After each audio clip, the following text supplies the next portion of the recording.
Comment Ça va toi? Hey, J'ai you here. J'ai dit à Pauline, quand on commence un épisode, faut pas crier dans le micro parce que sur les derniers épisodes, on n'a pas eu de commentaires, mais moi au montage, je fais le commentaire. C'est vrai que ça doit pas être hyper grave. Du coup, je lui dis, tu peux crier, mais éloigne ton micro. Et du coup, il a juste Crie, mais moins fort. Hey, hey you. C'est vrai que j'ai fait ça. Je crois que c'est l'épisode 14. Oui, tout à fait, Loïc. Excellent. Excellent. Excellent. Le sujet du jour, du coup, on va être sur la visualisation, tous ces bienfaits, tout ce que ça change, Pauline, dans la muscu, mais pas que. Hein, à chaque fois, on aime bien digresser. En fait, le nom du podcast, c'est Glut Games, mais... On fait beaucoup de mindset. Hein. Ouais, puis surtout beaucoup de... Ouais, mindset, ouais, voilà, merci. Je t'en prie, n'hésite pas. Ça fait combien de temps que tu fais ça dans la muscu, toi, Pauline, la visualisation? Est-ce que, non, première vraie question. Est-ce que tu t'es intéressé à la visualisation pour améliorer tes perfs en muscu ou pour autre chose? Est-ce que c'est la musculation qui t'a fait rentrer là-dedans? Ouais, je pense, Loïc. Bah, tu sais, ça fait partie de l'effet papillon, comme on discutait. La muscu m'a amené à beaucoup de choses. On donc, fera un épisode sur l'effet notamment papillon. à prendre soin de moi déjà de base. Ouais. Et je voulais toujours plus, tu vois. Ok. Et donc ça m'a amené à, tu sais, le côté spirituel et tout. C'est comme ça que j'ai appris le pouvoir de la visualisation. Et que en fait, c'est ça. On va dire c'est la première étape. Quand tu as un objectif, c'est la première étape, c'est de visualiser. Parce que si tu n'arrives pas à te projeter déjà dans ce que tu veux, c'est compliqué de l'atteindre, pour le coup. J'ai fait beaucoup de formations dans beaucoup de domaines différents. Sauf dernièrement dans le jeu vidéo où là c'était pas le cas, mais dans toutes mes autres formations ils te font toujours commencer par du mindset, par te faire un vision board de qu'est-ce que tu aimerais réussir à accomplir à la fin de cette formation ou grâce à ce que cette formation va t'enseigner, tu vois. Oui. Ça va, tu t'en sors avec ton cheveu dans l'œil. C'est horrible. Et du coup ils commencent tous par te faire du mindset avec voilà, visualisation, vision board. Alors c'est un épisode qui va pas du tout, on pourrait croire qu'on va aborder des notions de spiritualité, mais ça va surtout être des notions psychologiques, aussi, vraiment neuroscientifiques. Ouais, non, vraiment là c'est appuyé. Là pour le coup, ça fait partie de la science qui est vraiment avérée sur le... Regardez Pauline, alors celle qui regarde la vidéo, il y a Pauline qui est en train de... Non mais je suis en train d'être aveugle et je comprends pas ce qui se passe dans mon œil. Tu vois un truc? Non. Donc voilà, et du coup la première notion, c'est cette notion d'autoroute neuronaux, de vraiment, à force de... C'est comme un muscle en fait, et c'est pour ça que ça se raccorde beaucoup à la musculation, et que la musculation est une porte d'entrée vers la visualisation, parce que la visualisation est un muscle de... je crée des autoroutes neuronaux pour entraîner mon cerveau à voir et à penser à ce que je dois faire. Tu vois, régulièrement. Plus je le vois, plus j'y pense, plus je le fais naturellement. Oui. Et c'est là où, du coup, on pourrait dériver un tout petit peu dans la spiritualité, de se dire, ouais, loi de l'attraction, loi de l'assomption. Bah après, ça en devient, en fait. Tu vois, le vision board, c'est une porte d'entrée après à la spiritualité. Tu vois, dans cet ordre-là. Ok, et pourquoi toi, tu t'y es mis à la base? Et qu'est-ce que tu as visualisé au début, Pauline? Et du coup, question supplémentaire, est-ce que tu l'as atteint? On connaît la réponse, mais explique-nous un petit peu ce parcours-là de... Mon physique, tu parles? Bah, je sais pas, dis-nous tout ce que tu as visualisé au moment où tu as commencé à t'intéresser à ça. En vrai, c'est pas si vieux la visualisation, Loïc. Je pense sur ça fait combien de temps que je fais de la muscu? 4 ans, 5 ans? 4 ans? Bah, c'est toi qui sais. Bah, je sais plus. Mais c'est pas si vieux parce que moi, pour le coup, c'est vraiment quand j'ai commencé à me pencher sur la spiritualité et que j'ai compris que... Ah ouais, toi, en fait, ok. Ouais, franchement, c'est quand j'ai découvert que le cerveau, il faisait pas forcément la différence entre la réalité et ce que toi, tu crées dans ta tête. Ouais, c'est vrai. Là, j'ai commencé à visualiser pour tout, hein, pas que pour... Ouais, parce que tu t'es dit, oh putain, c'est un cheat code pour obtenir tout ce que je veux dans ma vie. Oui, mais c'est ça, c'est un cheat code. Ouais. Non, en vrai, c'est pas si vieux. Je dirais, ça fait peut-être 1 an, tu vois. Franchement, c'est récent. Et oui, ça m'aide à atteindre mes objectifs. Par exemple, je vais prendre l'exemple des 230 kilos au hip thrust que j'ai soulevé. Ah bah ça, c'est un super exemple. Ça, c'est vraiment un bon exemple parce que moi, je suis passée de soulever 210 kilos vraiment, je galérais. À une séance où j'ai passé les 230 comme ça. Hein. De 210 à 230. Et en fait, pourquoi? Parce que ce que j'ai fait, c'est que... D'ailleurs, c'est super fort de faire ça avant de faire vos séries. Ah bah putain, ça c'est clair. En fait, faut convaincre votre cerveau que c'est facile, que vous le faites tous les jours, en fait. Et moi... toi, c'est comme ça que tu fais, toi? Ah putain, moi, j'y vais pas comme ça, moi. Si, moi, j'y vais comme ça. Ma méthode et les 230 kilos, j'ai chargé la barre et tout. Et vraiment, j'étais là en mode... J'étais pas en mode, waouh, c'est lourd, parce que c'est impressionnant, tu vois. Okay. Et j'étais pas en mode, c'est lourd. J'étais plutôt, je me disais, mais ça, c'est easy, en fait. Moi, c'est mon 4 heures, tu vois. Je fais ça trop facilement, je suis trop forte. Putain, et j'ai fait ça. C'est tellement l'inverse pour moi, ok. Et vraiment, j'étais comme ça, en mode hyper focus. Et du coup, quand j'ai soulevé la barre... Et non, attends, non. Si, c'est ce que j'ai fait. Et aussi, je me suis dit, il n'y a pas 230. Je me suis dit, je suis toujours genre à 200, 210. Ok, tu vois. C'est rigolo. Et je sais plus, je me suis peut-être dit, c'est 210 kilos, je fais ça trop facilement et tout, c'est easy pour moi. Et j'ai soulevé la barre et franchement, j'ai fait ça. Il y avait bien 230 sur la barre. Il y avait 230. Et sur la vidéo, on voit que je suis pas tant en galère, tu vois. Non, ouais, je me souviens la première fois que tu me l'as montré. Ouais. Tu me l'avais envoyé la vidéo, tu m'as dit, waouh, j'ai passé 230. Et moi, j'étais là en mode. Ok, c'est la première fois que tu le fais ou Oui, genre, oui, j'ai fait 3 reps, dont un maintien assez long pour la dernière. Propre de ouf. Non, mais je me souviens de cette vidéo propre de ouf, validée à 1000%. La rep, c'était pas du no-rep en mode j'ai soulevé 230 kilos, mais juste je l'ai décollé du sol. C'était une vraie belle rep. 3 reps avec un bon maintien à la fin. J'ai pas relâché comme une zinzin, j'ai contrôlé la descente et tout. Franchement, j'étais trop fière et parce que voilà, j'ai appliqué ça où j'étais. Et je fais ça pour toutes mes séries maintenant. Mais tu vois, ça, c'est des techniques de préparation mentale. En vrai, c'est rigolo. J'ai un pote qui est préparateur. Comment dire, il fait ça dans le sport.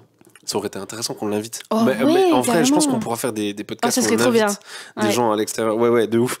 Et ça, c'est des techniques de vraiment pour les athlètes, pour le haut niveau, pour plein de choses. Et ça s'applique réellement à nous, pratiquantes de musculation au quotidien.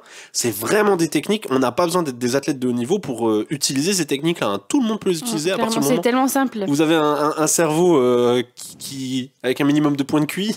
Oui. Non, même pas. Je crois même pas. Hein. Tout le monde peut le faire. Tout le monde. En fait, l'astuce, déjà parce que, bon, ça, on en a déjà parlé, c'est de... Ah non, je crois qu'on n'en a pas trop parlé des affirmations positives. Ouais, alors vas-y, explore. Raconte-nous tout ça. Moi, après, je raconterai ma version de la visualisation. Vas-y. Ok, tu veux pas qu'on fasse... Toi, t'es en mode affirmation positive. Ouais. Par exemple, reprends-nous cet exemple de t'es à la barre. T'as ton 210 kg, moi j'appelle ça un plafond de verre. Ça s'observe très régulièrement en musculation, c'est qu'on arrive très régulièrement sur des plafonds de verre en mode on veut atteindre cet objectif, on va faire les efforts, on va l'atteindre, et pour dépasser cet objectif, après on s'est mis un plafond de verre. Les plafonds de verre les plus fréquents, c'est sur les chiffres ronds. Vous allez voir, c'est toujours sur un chiffre rond que vous allez galérer, et ça prouve bien que ce n'est pas une adaptation physiologique, mais que c'est vraiment une adaptation mentale. C'est vraiment en mode putain, il y a 100 kilos sur ma barre, je sais pas si je vais y arriver. Il y a 3 chiffres. C'est toi qui m'as fait péter le premier. Hein. Le premier, moi je sais. Je te rappelle, c'est quand je faisais 80 kilos hip thrust. Et un jour, je me rappelle, c'était avec la famille, on faisait tous tu nous coachais tous. Et tu m'as fait passer de 80 kilos à 160 kilos hip thrust. Ouais, et je te montrais pas les poids. Oui, tu me disais pas combien il y avait. Je te disais pas combien je mettais sur la. Mais ça, en tant que coach, je sais que c'est le premier plafond de verre des 100 kg au hip thrust et des 100 kg d'une manière générale, hein, ça s'applique aussi aux hommes sur le développé couché quand ils vont passer leurs 100 kg. Je l'observe avec Jérôme. Voilà, il y a un plafond de verre. Le 100 kg, je sais que c'est le premier plafond de verre qu'il faut vite faire péter. Les en fait, c'est impressionnant. Dans la tête, tu dis, waouh, 3 chiffres, c'est beaucoup. Les 50 kg sur beaucoup d'exercices, notamment le squat, dépasser pour la première fois de sa vie les 50 kg, c'est impressionnant.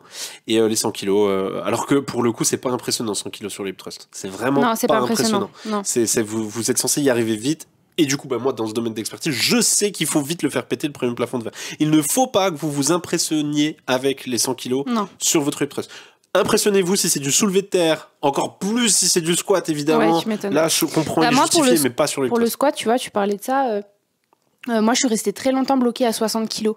Avant de pratiquer la visualisation et tout, pendant super longtemps, au squat, je suis restée vraiment longtemps bloquée à 60 kilos et vraiment des mois entiers. Hein. Et j'étais là en mode, mais c'est trop lourd, j'arrive pas et tout, je suis bloquée. Et en fait, de me répéter, je suis bloquée, j'arrive pas à charger plus. Exactement, tu crées ta réalité. Ouais. Et je suis restée des mois. Et un jour, j'ai dit, mais non, mais 60 kilos, c'est bon, tu vois.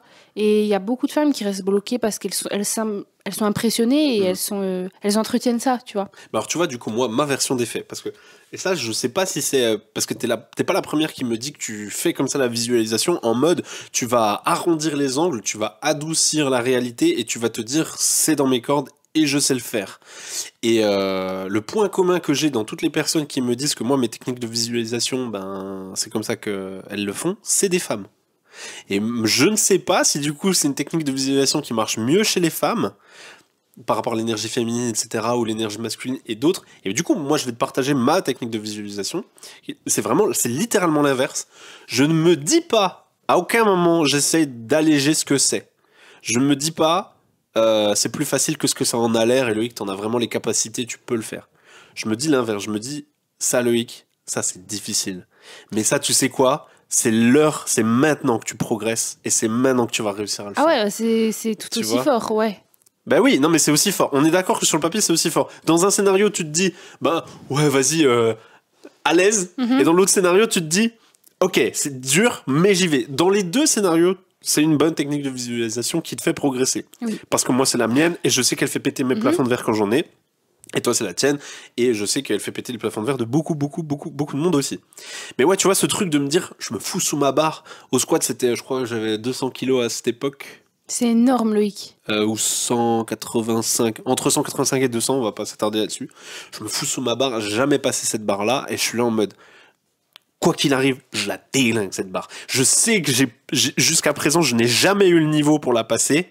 Mais c'est aujourd'hui que je la passe et c'est aujourd'hui que je pourrais dire. Tu te laisses pas le choix. C'est aujourd'hui que je pourrais dire. J'ai passé. Voilà, j'ai passé les 185. Je suis suffisamment puissant pour y arriver en fait, tu vois. De se monter le niveau plutôt que de diminuer le niveau qui est en face. Tu vois la petite diff. Et du coup, bah voilà, c'est comme ça que je passe mes records. Alors j'avais réussi à passer 185, 200, je crois que j'avais galéré. Et j'ai pas le souvenir de l'avoir passé les 200, donc si ça se trouve, tu vois, je l'avais peut-être raté quand même. Mais je sais que ça m'avait permis de... C'est le dernier exemple que j'ai en tête de visualisation où vraiment j'ai un gros souvenir de ça, tu vois. Mais et je sais que j'avais pété mon record à 185 kg au squat. C'est fort, hein, grâce à ça, ouais. Bah, ouais. C'est sûr, après, tu vois, c'est logique. Si tu adoptes plutôt un mode de pensée, un mode où oh, bah, c'est trop dur et tout, j'y arriverai pas, puis si je tombe, et puis en fait, c'est ce que la plupart des gens qui n'arrivent pas à progresser, c'est ce qu'ils font. Ils sont là, mais si j'y arrive pas, si je me fais mal, si je me blesse, et forcément, du coup, tu crées des peurs et ça t'empêche d'y arriver. Eh, mais attends, putain, je suis en train de faire remonter un autre souvenir là. Il est sorti du très fond de ma tête. Que en fait, j'ai quand même appliqué la première méthode, la tienne là, de visualisation. Mais c'était vraiment quand j'étais plus jeune. Quand tu faisais du karaté Ouais, et haltérophilie, etc. Et je suis en train de me dire... Alors, en fait, c'est pour ça que là, je suis en bug depuis tout à l'heure. C'est parce que je me dis, putain, mais en fait, ce que je suis en train de te dire là, Pauline, de visualisation de je suis plus fort aujourd'hui, c'était pas du tout le comportement que j'avais au début de ma pratique. Au début de ma pratique, je faisais plutôt comme toi. Et quand je suis devenu champion de France d'haltérophilie, c'était... T'es devenu champion de France d'haltérophilie aussi, toi ? Ouais, en... C'est quoi ce mec ? Non mais meuf, tu vas pas me dire... Mais lui, si j'avais 8 ans, je me rappelle pas. Mais non, mais c'était les petits trucs à la con, là. C'était le... Comment ça s'appelait le... T'avais quel âge ? C'était au lycée, donc c'était très jeune. T'as été champion du monde d'haltérophilie ? France. Champion de France, pardon, oui. Je comprends avec le karaté. Comment ça s'appelle, les UNSS ? Je crois que c'est UNSS. C'est possible, ça ? Je sais pas. Tu sais, il y a un truc c'est des compétitions interlycées, en fait. Oui, UNSS. Donc champion de France, UNSS, si c'est comme ça que ça s'appelle. Donc champion de France, donc champion des lycées de France, c'est plus correct, d'haltérophilie. Sérieux ? Oui. Je suis dead. Mais moi, j'étais trop calé en haltéro. On va apprendre que t'as été champion d'autre chose encore.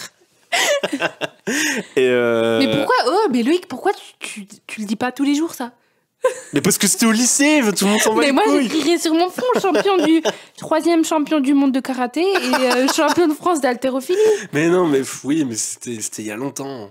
Aujourd'hui, je suis plus focus là-dessus et puis ça sert à rien. Moi, je vais te faire un t-shirt. Moi, je vais te faire un t-shirt avec écrit si ça. Si j'étais coach dans un club d'haltérophilie, évidemment que j'en parlerais, mais c'est pas le cas. Bref, tout ça pour dire que à l'époque, c'est exactement ce que je faisais et c'était pareil au karaté. Je minimisais tout ce que j'avais en face de moi. C'est-à-dire exactement la barre qui m'a fait passer champion de France d'haltéro.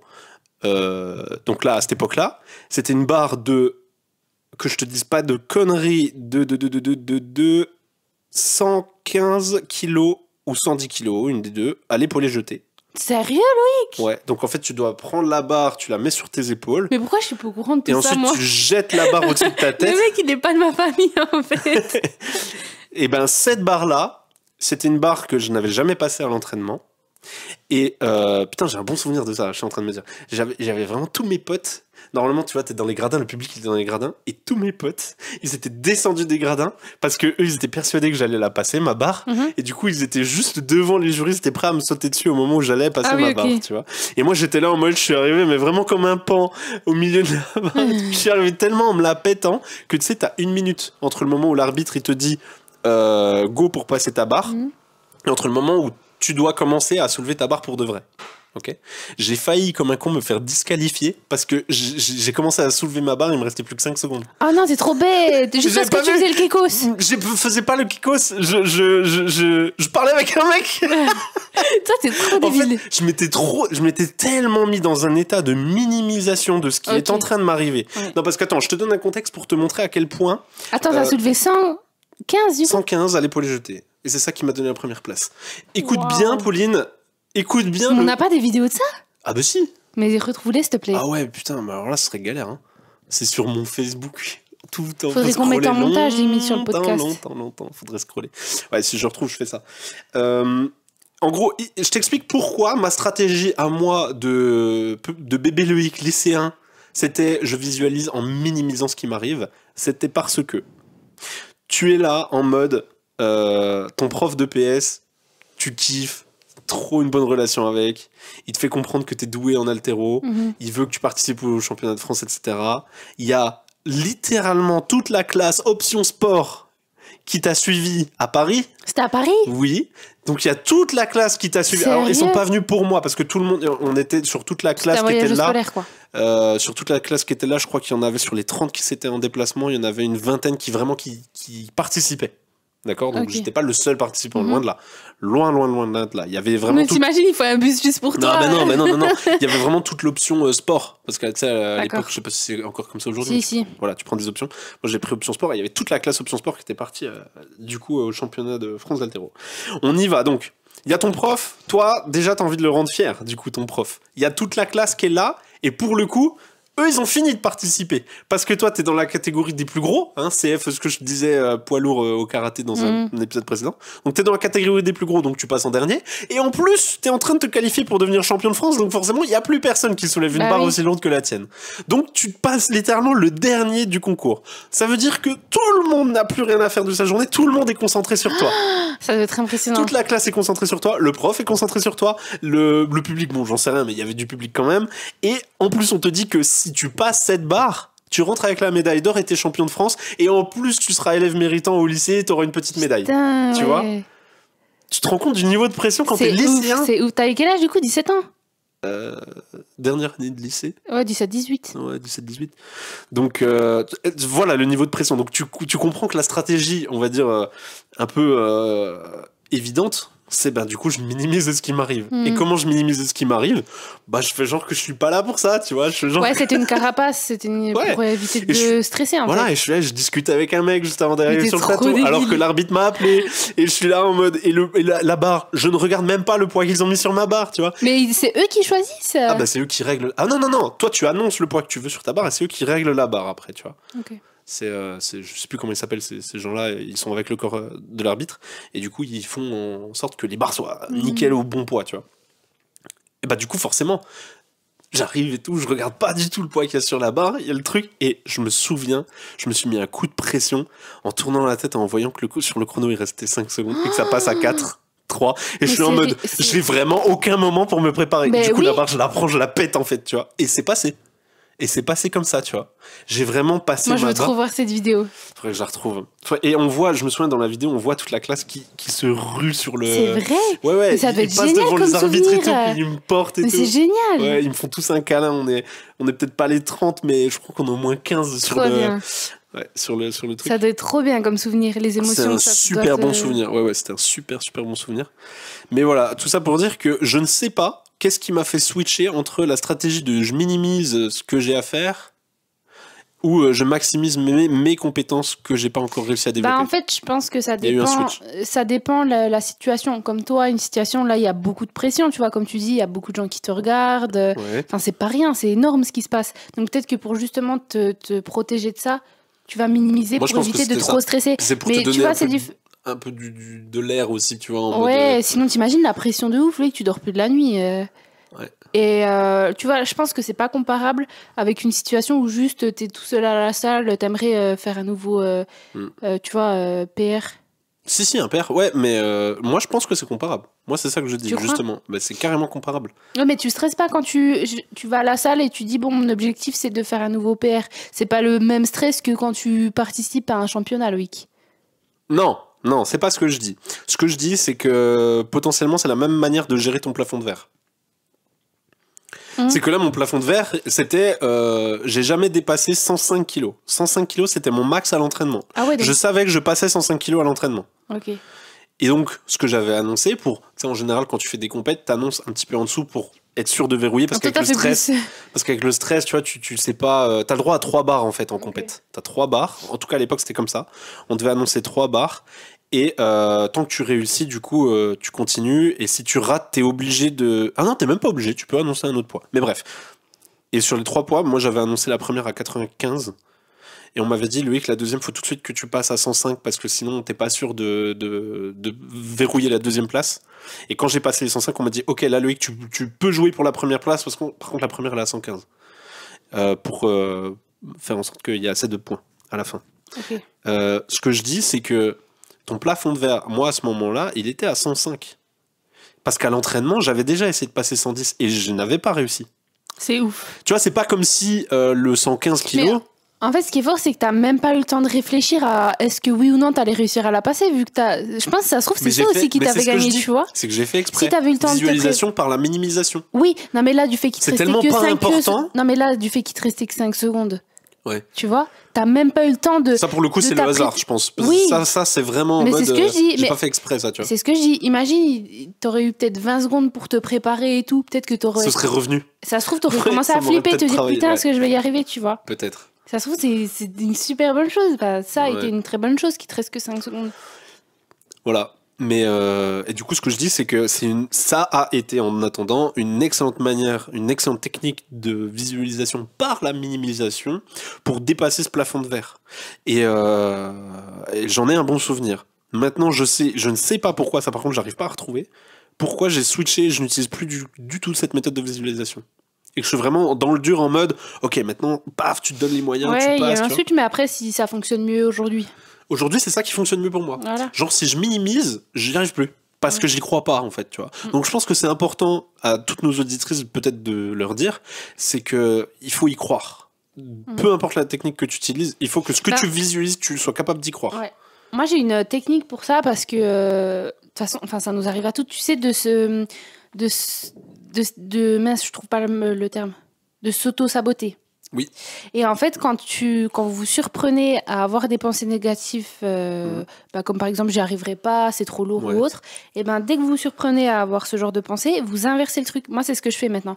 Ouais. Dès que parce que je veux dire, c'est humain, c'est notre ego, il nous protège, voilà, il veut nous garder dans sa zone de confort et tout. Et dès que ça m'arrive, je me dis l'inverse. Vraiment 2-3 fois, je me répète l'inverse. Ça s'apprend à voix haute ? Non, dans ma tête. Dans ta tête. Ça, ce que tu dis, Pauline, en vrai, je suis content que tu en parles. C'est vraiment important d'aborder ce sujet parce que ça rentre dans la catégorie des croyances limitantes. Oui, on voulait en faire un podcast d'ailleurs. Ouais, forcément, si on parle de visualisation, on va être obligé à un moment donné d'aborder les croyances limitantes. On va le faire maintenant. Ah bon ? Non, mais vite fait, très rapidement. Justement, par rapport à ce que tu disais, la meilleure manière de se débarrasser d'une croyance limitante, c'est exactement ce que tu dis, Pauline, c'est de l'inverser. De l'inverser mécaniquement, c'est-à-dire on n'invente pas une nouvelle phrase, on dit juste l'inverse, on dit l'opposé. Et par contre, il faudrait l'écrire à l'encre bleue. Oui. Ça, je sais que si tu l'écris à l'encre bleue, c'est la meilleure manière possible pour l'imprimer dans ton cerveau et inverser réellement cette croyance. Parce que juste de le penser, ton ego, il peut trop rapidement reprendre le dessus. Déjà, le dire à voix haute en te regardant dans un miroir, c'est mieux. Ouais, clairement. Et en l'écrivant, c'est le mieux. C'est le journaling, ça s'appelle. On va aborder le sujet, ça aussi. Ouais. Mais ouais, c'est hyper important. Moi, ça, j'aimerais le mettre en place. C'est juste que j'aimerais pouvoir... c'est con, mais j'aimerais pouvoir avoir un beau carnet, un carnet qui me plaît. Ouais. Et j'arrive pas à en trouver, mais tous les matins, en prenant mon café, j'aimerais faire ça, où j'écris... En fait, j'écris au présent mes objectifs, comme si je les avais déjà, tu vois. Regarde, attends, on va faire l'exemple d'une inversion mécanique. Je vais pas y arriver. L'inversion mécanique, elle dit... Tu dis l'inverse de je vais pas y arriver, c'est je vais y arriver. J'y arrive. même. Faut parler au présent, non? Non, une inversion mécanique, Pauline, c'est tu mets vraiment l'inverse. Tu ne changes pas la phrase, parce que là, tu vois, t'as déjà changé la phrase. Ok. De je ne vais pas y arriver à j'y arrive, t'as pas fait une inversion mécanique. Okay. T'as changé la phrase. Pour dire l'inverse, on est d'accord que t'as quand même dit l'inverse. Attends, mais excuse-moi, je te coupe, Loïc, mais moi j'ai appris que le cerveau ne comprenait pas la négation. Donc, c'est-à-dire, par exemple, quelqu'un qui fume et qui veut changer ça, donc reprogrammer son subconscient et se convaincre qu'il a plus besoin de fumer, bah, plutôt que de dire, par exemple, tu vois, tu dis je fume, plutôt que de dire je ne fume pas, il faut dire je suis non-fumeur. Ouais. Parce qu'apparemment, moi, de ce que j'ai compris, le cerveau comprend pas la négation. Donc, dans le je ne fume pas, il va retirer le pas. Donc, ça va rester je fume. Donc, tu vois, c'est pour ça que je te dis peut-être que c'est quand même bien de. Pour reprendre ton exemple avec la cigarette, là, par exemple, je ne fume pas, tu pourrais dire, là, tu fais pas une inversion mécanique pour le coup, mais si tu veux vraiment te faire rentrer une croyance inverse, tu pourrais dire, je suis non-fumeur. Je déteste la cigarette. Ouais. Et ça, c'est une affirmation. Il n'y a pas de négation là-dedans. Je déteste la cigarette. Ouais, c'est clair. Tu vois. Et là, tu te le fais bien rentrer. Mais on va reprendre le je n'y arrive pas. Je ne vais pas y arriver. Je ne vais pas y arriver. Inversion mécanique, j'y arrive. Et après ton inversion mécanique, tu mets un terme amélioratif. Donc, tu exagères la croyance. Donc, je ne vais pas y arriver devient je vais y arriver, qui devient avec l'amélioration, je vais incroyablement bien y arriver. Tu vois. Et ça, tu te le fais rentrer dans le crâne. Et après, une fois que tu as inversé mécaniquement cette croyance, libre à toi d'aller en créer une nouvelle. Mais d'abord, la première étape, c'est déjà d'inverser ce qui existe déjà. Parce qu'en inversant ce qui existe déjà, tu reprogrammes. Et une fois que tu as c'est reprogrammer son subconscient. On l'a pas dit, mais c'est le terme. Et une fois que tu as reprogrammé, après, tu peux renforcer. Mais tu peux pas commencer directement par renforcer quelque chose qui est déjà inversé dans ta tête, en fait. Si tu veux absolument te convaincre de j'y arrive, mais ce qui tourne en tâche de fond, c'est je vais pas y arriver.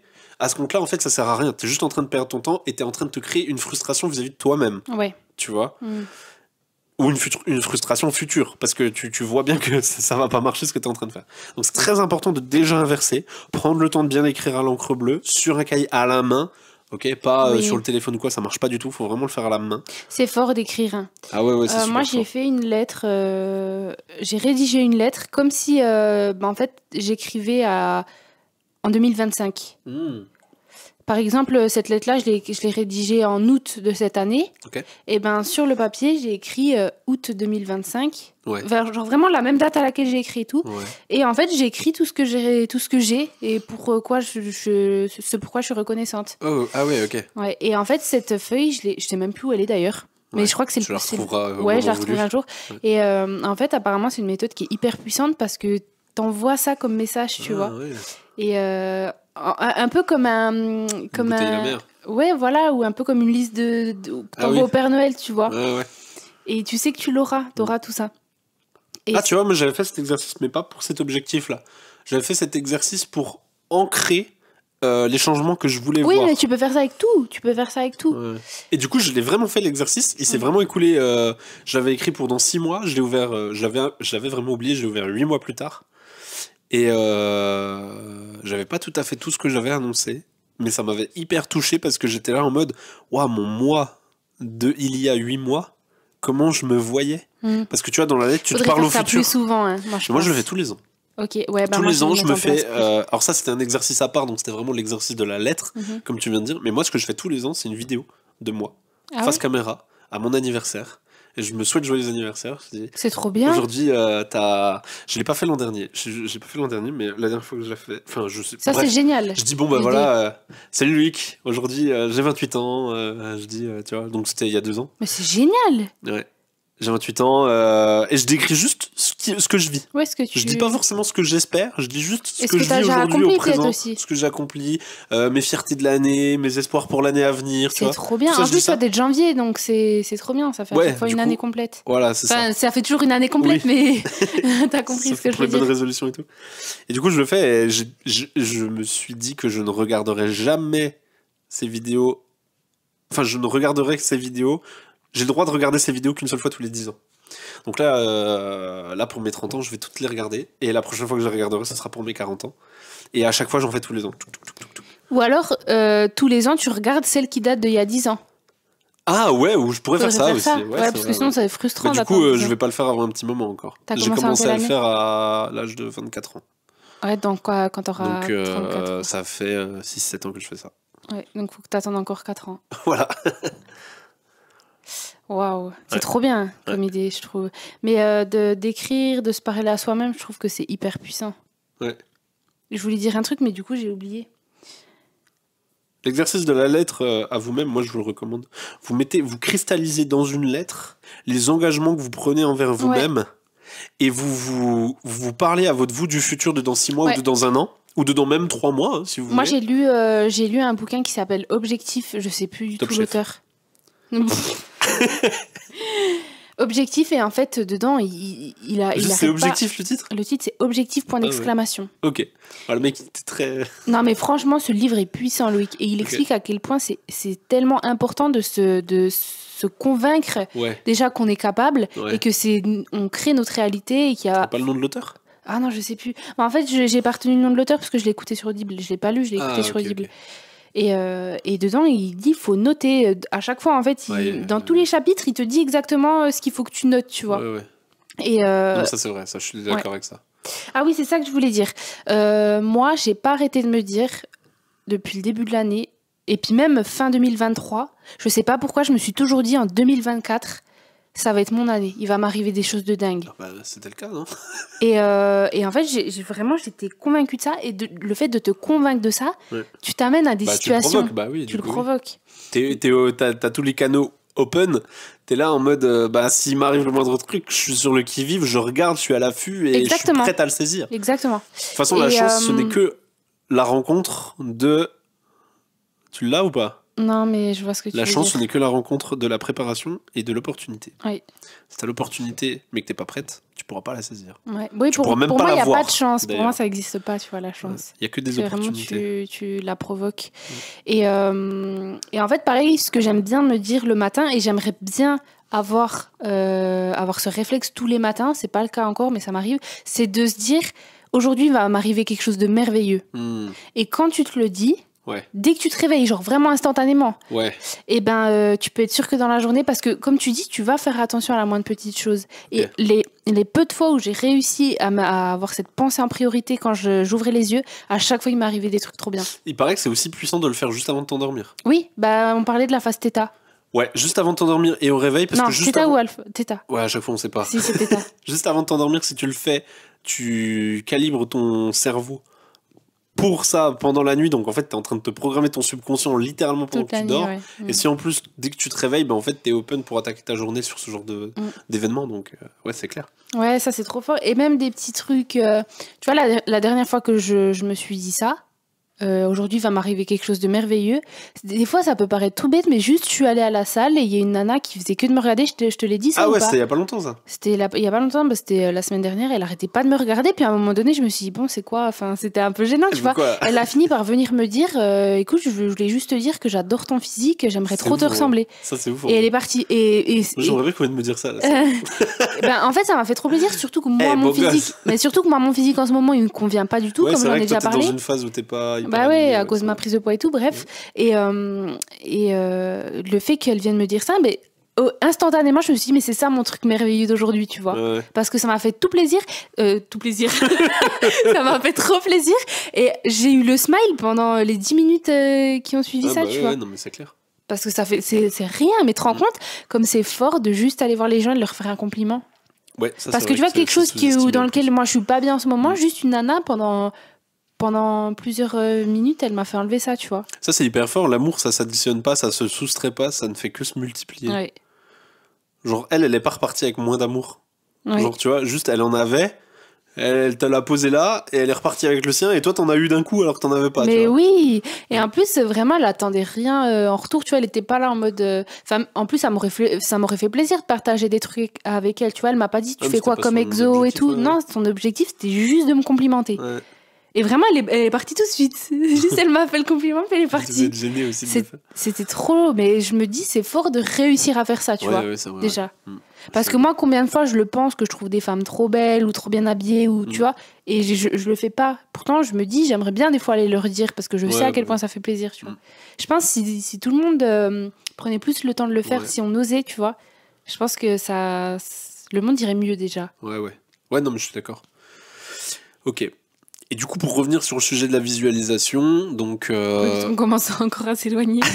ça va beaucoup avec les croyances limitantes, donc on en a déjà parlé. On fera un épisode vraiment dédié sur le sujet. Oui. Ça va aussi beaucoup avec les engagements, la visualisation. Qu'est-ce que si tu visualises, parce que c'est là où il ne faut pas que ça ne soit que de la spiritualité en mode je visualise et j'attends que ça me tombe dans le coin du bec. Il faut aussi rester dans le pragmatisme en disant bon ben je visualise ça et je le veux.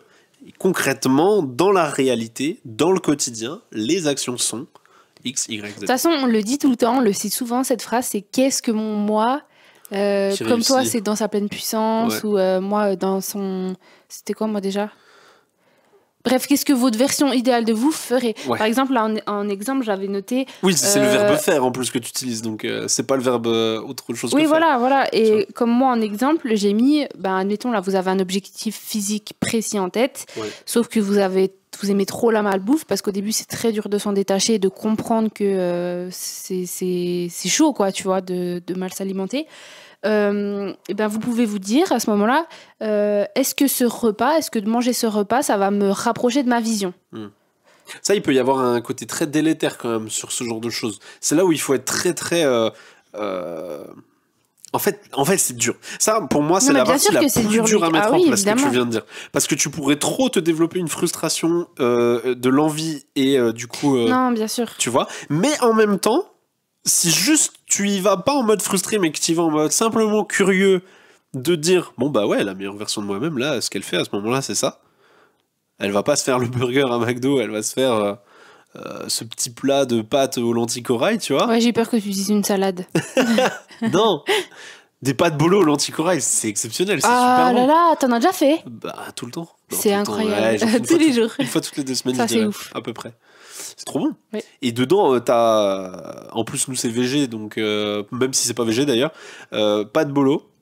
Tu mets des tomates concassées, tu mets un petit peu de tabasco pour relever le truc, tu mets des bonnes herbes, du thym, du parmesan, et puis tes pâtes aux lentilles corail. Et en fait, tu manges des légumineuses, des protéines.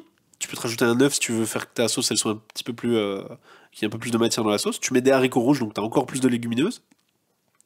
Tu mets... t'as tout ce qu'il faut dans ce repas. Il est calorique, certes, mais il est pas unhealthy, tu vois. Ouais, mais après, il faut faire attention, parce qu'effectivement, c'est hyper calorique, Loïc. Si t'es dans une... Oui, mais si tu le sais que tu te fais ça ce soir. Et t'es pas obligé, ok. t'es Oui, pas obligé tu parles de te faire un saladier non plus. Si t'as envie de te faire un repas bien fat... Ouais.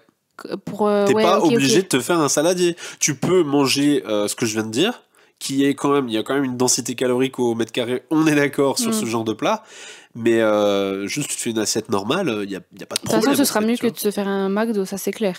Et je trouve que c'est tellement plus savoureux. Bah oui. McDo, t'as encore faim quand tu en manges. Mais du coup, tout ça pour dire. Et en plus, après, t'es frustré. Enfin, après, non, t'es pas frustré. McDo, faut se gaver pour avoir la sensation d'être satisfait. Et puis tu peux pas repartir avec la sensation de faim. Mince, je trouve pas le mot. Après, quand tu regrettes, c'est quoi le mot? Je trouve plus. Le regret. Non. Tu sais, quand t'es là en mode non, j'aurais pas dû faire ça. Culpabilise. Voilà, tu culpabilises. Ah, waouh. Putain, j'ai eu du mal à le sortir. Il venait pas. Mais je l'ai jamais sorti d'ailleurs. Mais tu vois, en plus, McDo, moi avant, je kiffais McDo pour vous donner. Mais je crois que j'en parle dans le premier épisode, je sais plus. C'était mon 4 heures, les menus McFirst. Quoi? C'était mon 4 heures. Mais quand? Quand j'étais en apprentissage, du coup, j'étais jeune, j'avais pas le permis, j'avais 16 ans. Okay. Je prenais le train, sauf que mon train, je devais attendre peut-être 1 heure avant qu'il soit là. Et du coup, je restais dans le bus. Je restais dans le bus, au lieu de m'arrêter à la gare, je m'arrêtais au McDo. Je prenais un menu McFirst et après, je le mangeais en attendant le train. Quasiment toutes les après-midi. Parce que j'avais de l'argent de poche, moi, à cette époque, donc je m'en foutais. C'était 5 €, tu vois. Et tous les mais tu m'étonnes que tu devais pas te sortir pas tous les midis, de tous ouf, les. Ouais, c'était un 4 heures le week-end, donc je faisais 4 repas. Hein. Ah non, franchement, c'était abusé. Et puis c'était la période où En plus, c'est addictif. T'as je déjeunais très envie d'y brioche, revenir. Nutella et tout. Tout faux dans l'alimentation. Je mangeais des Oreos aussi entre-temps, tu vois. Après, dans notre audience, c'est pas celles qui sont le plus concernées par le McDo. Non, non. Mais la malbouffe en général. Pas dans la malbouffe en mode c'est unhealthy et puis vous mangez de la merde. C'est pas ce que je dis. C'est la malbouffe en mode attention aux quantités. C'est surtout ça, hein, souvent le problème. Oui. Il y a les quantités et quand même si le problème que je détecte très régulièrement chez nos auditrices et même chez nos coachés quand elles débutent le programme, c'est vraiment les 3 P, pain, pâtes, patates. Ça, c'est dur. Hein. Ça, c'est plus dur, ça. De toute façon, je le vois beaucoup dans notre communauté. Quand elles partagent leurs pâtes, t'as toujours un des 3 P.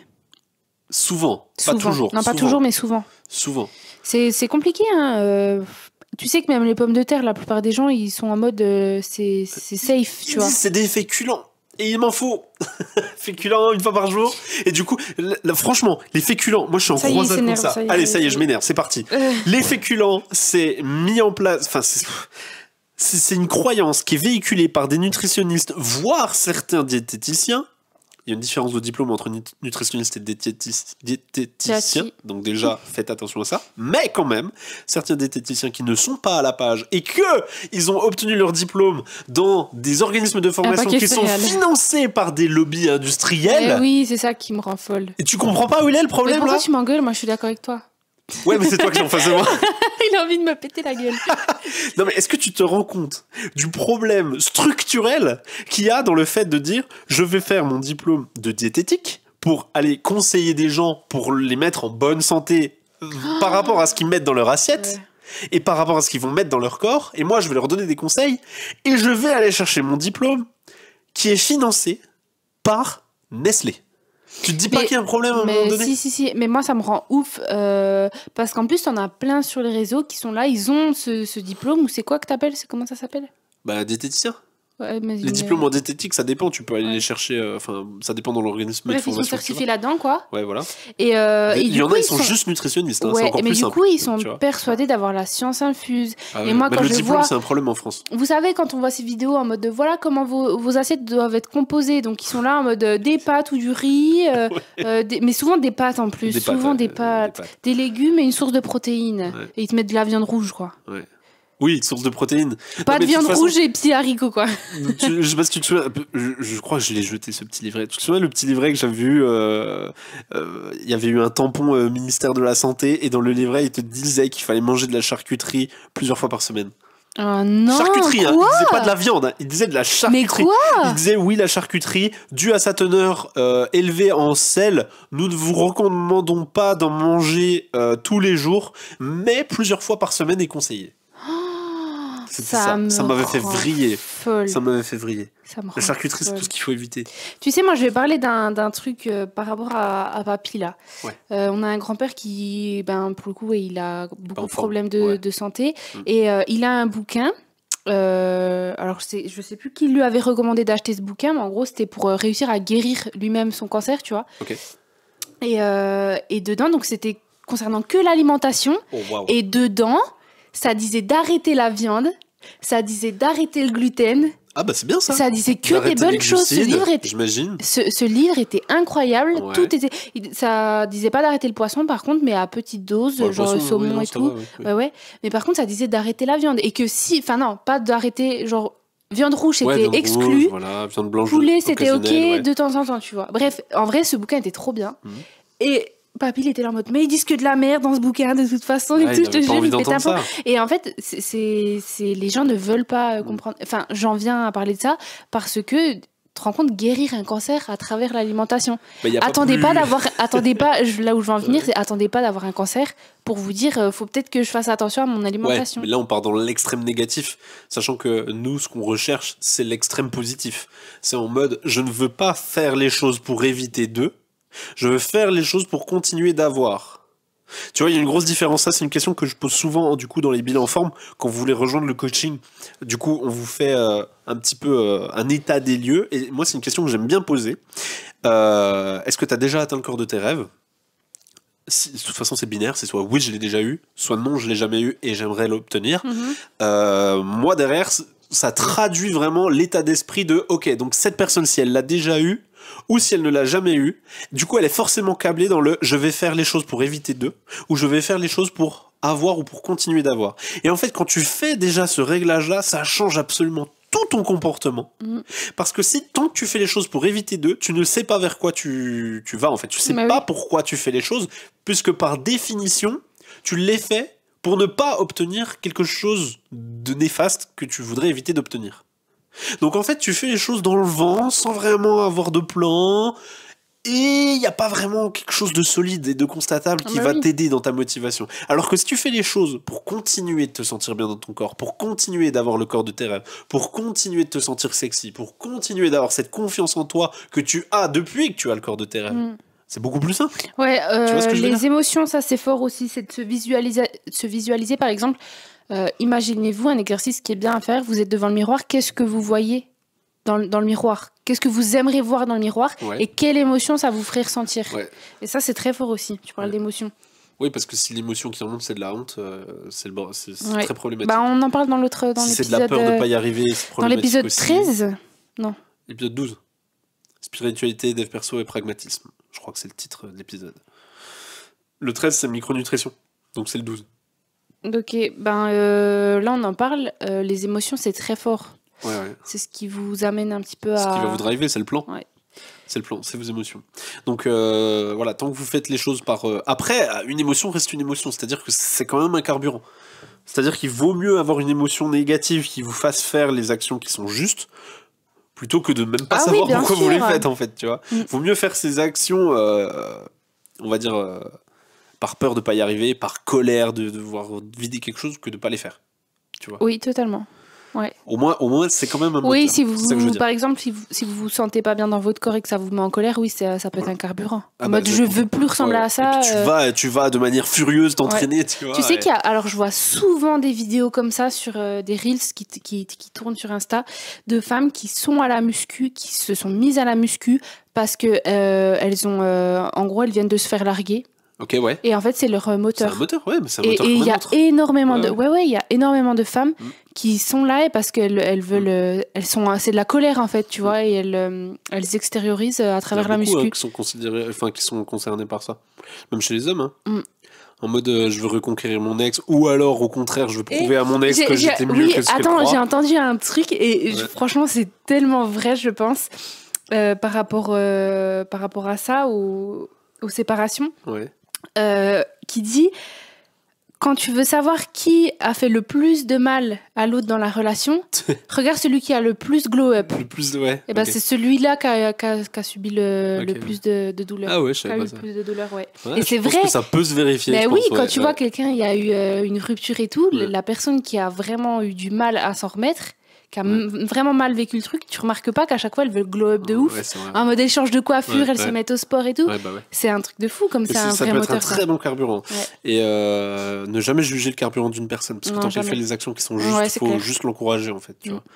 Et peut-être que ce carburant se sublimera pour devenir plus positif. Mais même s'il est négatif à la base, c'est ce ça qui ne veut vous a pas lancé, dire que les donc, actions déclenchées sont négatives. Et limite après... Tu vois, le fait de vouloir prendre soin de soi, même si ça part d'un état de colère, ça reste quand même à la fin de l'amour pour soi. À la fin, t'es reconnaissant, je pense. Parce qu'imagine quelqu'un, qui a été son carburant, ça a été sa séparation douloureuse. Après ça, du coup, elle s'est mise à la muscu, elle a atteint, genre vraiment, elle s'aime comme jamais elle s'est aimée, à la fin, elle remercie. Ça, c'est les 3 phases de comment dire, pour vraiment implémenter. Ça marche pour les séparations, mais ça marche pour beaucoup de choses. Pour vraiment implémenter quelque chose de douloureux, tu passes par le rejet, ensuite par l'acceptation et en dernier par la gratitude. Au début, tu rejettes ce qui t'arrive, tu n'en veux pas, tu te mets dans des états pas possibles parce que t'as pas envie de vivre ça et tu le vis malgré tout. Donc en fait, t'es dans un rejet pas possible. Vraiment, enfin voilà. Ensuite, tu vas dans l'acceptation parce qu'en fait, tu comprends que t'as plus le choix et que tu vas vivre ce que t'as à vivre. Donc là, tu cherches des manières de l'accepter. Et à la toute fin, et ça peut prendre longtemps, t'es dans la gratitude de te dire, ok, j'ai accepté ce qui m'est arrivé. Mais en fait, au-delà de l'accepter, je suis content que ça m'est arrivé à la base. Parce que sans ça, j'aurais pas fait ce parcours initiatique. Effet papillon. Voilà. Et ça, je crois que c'est les 3 phases je sais plus c'est quoi qui déclenche ces 3 phases-là, mais de toutes les grosses transformations dues à des périodes négatives dans la vie, tu passes par là. Rejet, acceptation, gratitude. Tu vois. En fait, c'est pour ça que c'est important de se concentrer quand il nous arrive des choses un peu négatives, de se concentrer sur le plus tard. Tu vois, par exemple, dans plusieurs mois, en fait, j'y penserai, ça me fera plus rien, et au contraire, ça m'aura amené à des choses meilleures, tu vois. Ouais. Après, c'est dur de l'appliquer, je le dis. Et là, encore une fois, on parle de l'extrême négatif. Pour celles qui sont tout de suite dans l'extrême positif, il n'y a pas vraiment de moteur négatif à la base qui motive le fait de se mettre à la muscu, de se surpasser, d'aller passer ses plafonds de verre. Parce qu'à la base, tu vois, on est revenu sur une partie de l'audience plutôt débutante. Mais si on revient sur notre partie de l'audience qui fait déjà de la muscu régulièrement, qui veut juste, grâce à la visualisation, passer ses plafonds de verre, etc., voilà, il y a juste une bonne manière de continuer à exploiter ce qu'on a, comment je pourrais dire ça, je vais faire une métaphore avec Star Wars, genre tu sais, t'as le côté obscur et t'as le côté lumineux de la force, et où Maître Yoda il dit le côté obscur est plus facile, et c'est vrai, parce que le côté lumineux, c'est beaucoup plus, je trouve, difficile d'avoir un carburant fiable et constant dans une émotion positive, parce que tu te dis, si c'est positif, tu finis par ne plus le remarquer que tu l'as, alors que tant que c'est négatif, tu remarques que c'est là, parce que tu n'en veux pas. Oui, c'est vrai. Tu vois. Et du coup, tant que c'est négatif, tu peux aller te nourrir de quelque chose de négatif, de ta colère, ta frustration, ta honte, ta culpabilité, ta peur, tout ça, pour en faire quelque chose, pour te mettre en mouvement. Mais après, une fois que tu es en mouvement et que ce truc négatif n'existe plus, il y a beaucoup de gens qui sont un peu perdus dans l'entre-deux de ok, j'apprécie ce que je fais, mais sans plus. Tu vois, je suis neutre. Tu vois ce que je veux dire? Et du coup, c'est difficile d'aller piocher là-dedans. Après, il y a des gens qui acceptent le caca. Tu vois ce que je veux dire? Ouais. Il y en a beaucoup aujourd'hui, par exemple, entre guillemets, ils s'apitoient sur leur sort en mode c'est comme ça, j'ai pas. Ouais, mais ça, je te propose qu'on n'aborde même pas ça parce que c'est pas du tout notre audience, ça pour le coup. Non, c'est vrai. Oui, c'est vrai. Donc, ça sert même à rien de l'évoquer. Non, t'as raison. Ouais. Ok. Donc voilà.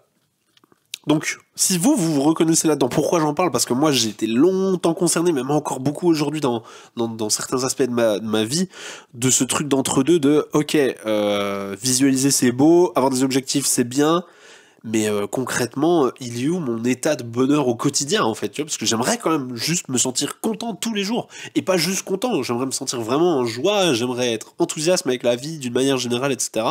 Et ce que je dois faire, ce qu'on attend de moi, ou ce que moi-même j'attends de moi pour atteindre, etc. Mais tu sais que, mais ça, le parcours, il a l'air long. Ouais, mais Loïc, non, mais ça, c'est... Tu vois ?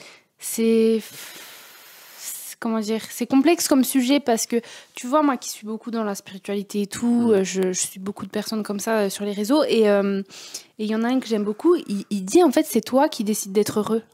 En fait, si tu te contentes aujourd'hui de, tu vois, donc c'est un peu. Mais je pense que là c'est important quand même d'évoquer de pensées, faire passer ce message-là. C'est parce qu'il y en a beaucoup qui attendent de leur transformation physique, parce que ça peut être pour plein d'objectifs, mais même dans ce domaine de la musculation, de se dire je vais atteindre le corps de mes rêves, ou même pas forcément de mes rêves, mais juste je veux me sentir mieux dans mon corps. Ça par contre, oui. Déjà juste vrai, là, en fait, t'es là si en on reste là-dedans, oui, c'est vrai. Je parlais pas du physique, mais pour le coup, si t'es pas bien dans ton corps, c'est difficile de te dire... Non, mais pas si t'es pas bien, Pauline.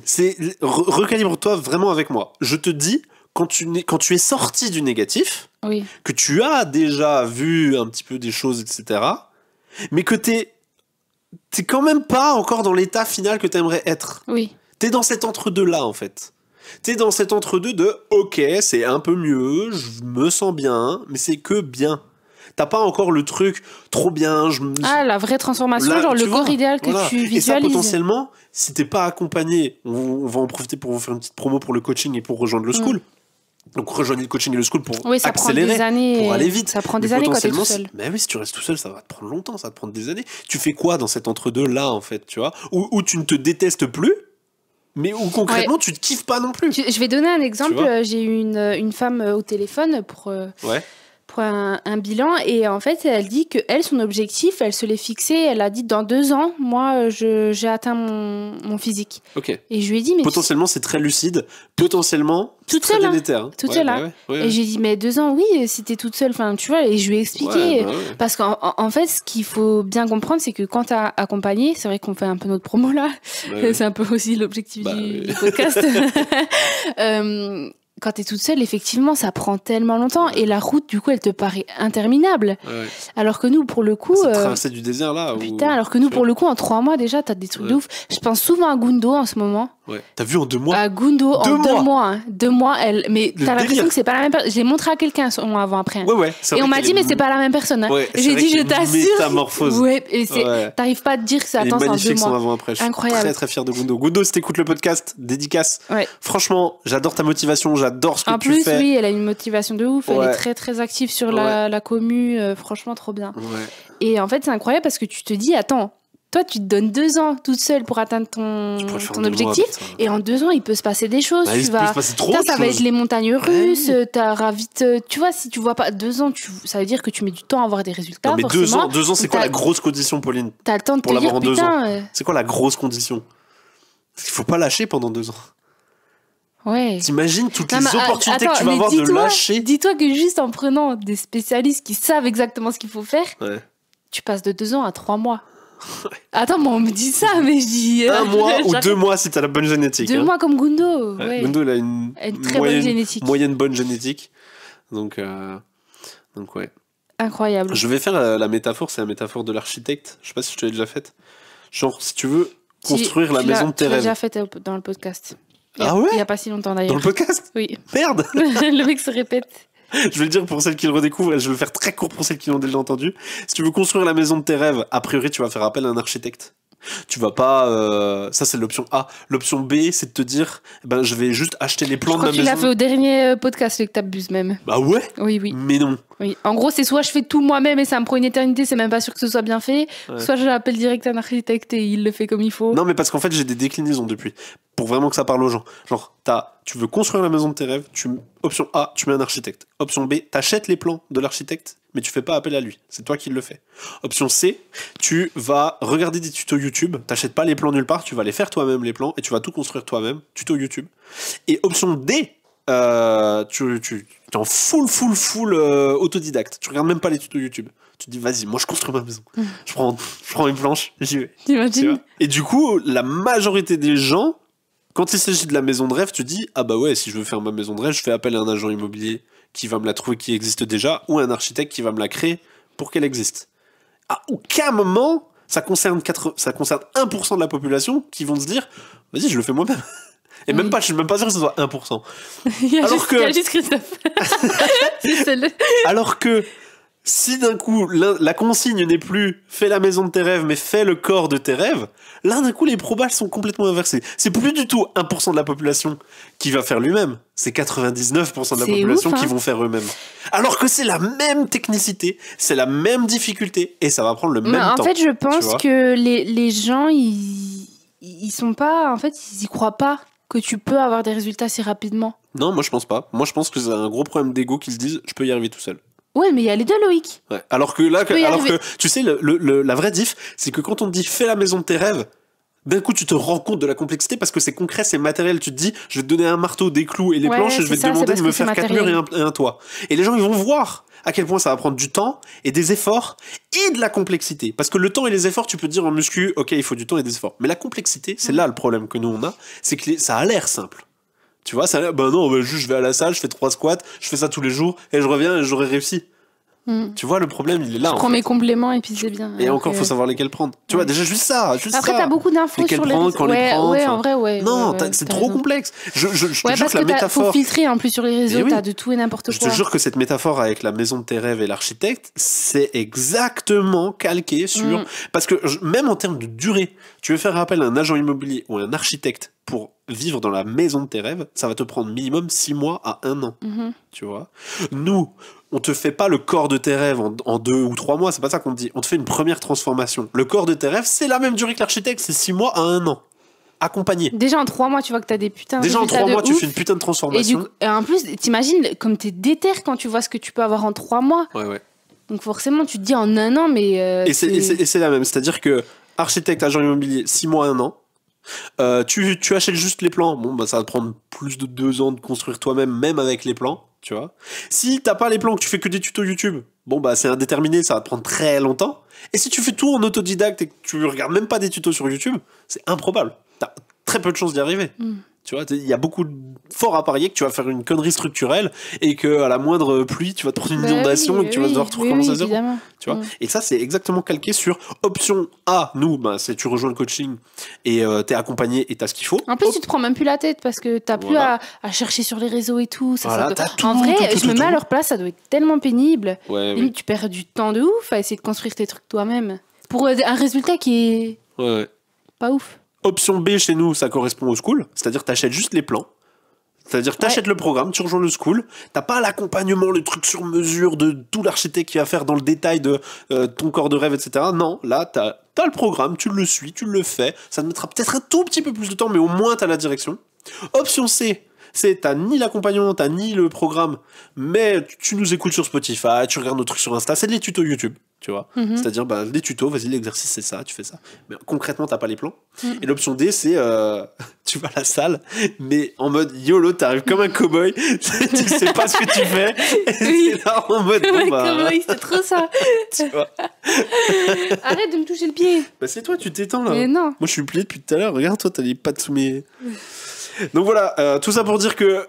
À l'heure actuelle où on fait cet épisode, il y a encore la promo sur notre communauté privée dans laquelle il y a les programmes tous les mois. Ouais, là on va bientôt en démarrer un en plus. Ah bah non, mais l'épisode là il va sortir la semaine prochaine. Oui, on a une semaine de décalage à chaque fois. Donc au moment où vous écouterez cet épisode, on sera sur le programme de décembre déjà. Ouais, moi ce que j'adore dans la communauté school, je me fais souvent la remarque, c'est qu'on démarre tout le même programme en même temps. Ah ouais, c'est trop bien ça. Du coup on partage parce qu'en fait, tous les débuts de mois c'est un nouveau programme et on sait qu'on a toutes nos 3 séances à faire. Du coup on va se challenger. En plus il y a un objectif qui est clair. L'objectif de ce programme du mois de décembre, c'est de prendre plus 30 kilos sur son hip thrust. Donc tout le programme, il est agencé de manière à ce que vraiment à la fin du mois de décembre vous allez attaquer là le mois de janvier avec plus 30 kilos sur votre hip thrust. Moi j'adore, franchement je trouve ça trop bien. Et tout le monde, tous ceux qui sont dans le school, à l'heure où on enregistre ce podcast, on est à 33 membres dans le school, et ben on sait que les 33 là, à la fin ils ont plus 30 kilos sur le hip thrust. Obligé. Et ça c'est hyper regarde, motivant, par exemple pour le mois de novembre, le burn-out. Le burn-out, donc je précise du coup. La technique de musculation, pas le burn-out mental. Donc c'est 3 minutes non-stop d'un exercice donc pour abduction là. Et en fait au début du programme t'as vu les filles qui mettaient en commentaire trop dur, j'ai tenu que 1 minute 30 et tout, et là on est à la fin du mois et il y en a qui disent j'ai réussi à tenir 3 minutes et franchement c'est incroyable parce que c'est un exercice qui est dur, même moi je galère à le faire. Franchement je galère à le faire et mais il marche trop bien cet exo. Et tu vois quand j'ai lu le commentaire tu vois les gens ils progressent entre eux, et en plus elle est fière d'elle et après tu vois les commentaires et tout en mode tout le monde est là et je trouve ça trop bien la progression de ouf en quelques semaines, tu vois. Et donc là, jusqu'à la promo qu'on a mis en place, c'est comme c'est une offre de lancement jusqu'à nos 100 premiers membres. Ce sera à moitié prix. Donc on vous laisse aller découvrir le prix en cliquant sur le lien juste en dessous de cet épisode. Et vous aurez ce prix à vie parce que vous ferez partie des membres fondateurs de ce programme. Vous allez garder l'abonnement à la moitié du prix. Et l'accès à nos salles en plus plus tard. L'accès à nos salles quand on en aura ouvert, ça c'est clair. Donc voilà, qu'est-ce qu'on a d'autre à rajouter sur la visualisation, Pauline ? Il te reste des petites notes là? Non, et bah écoute. Putain, on a parlé. Si, on a ta page là, on a évoqué tout ce que t'avais noté. Ah regarde. Oui, on a tout. Elle a noirci une page entière de notes. Il n'y a que ça. Ah non, il n'y a que la partie vite. inférieure. Non, voilà, c'est bien, faut visualiser, c'est très bien, mais par contre, faut pas oublier de mettre en place des actions concrètes pour y arriver. Ça se ne vous faites pas avoir avec la visualisation. Ce n'est ça pas peut être un piège. Qu'une méthode de dev perso. Ne tombez pas à 100% dans la spiritualité. Gardez le juste milieu et le cap entre spiritualité, développement personnel et pragmatisme. Concrètement, les actions, il faut les faire. D'accord, ça va pas vous tomber sur le coin du nez parce que vous êtes aligné avec vos chakras et vous priez vos dragons toutefois à la pleine lune. Ok. Sur ce, je vous dis à la semaine prochaine. Ah, ciao. Allez, ciao.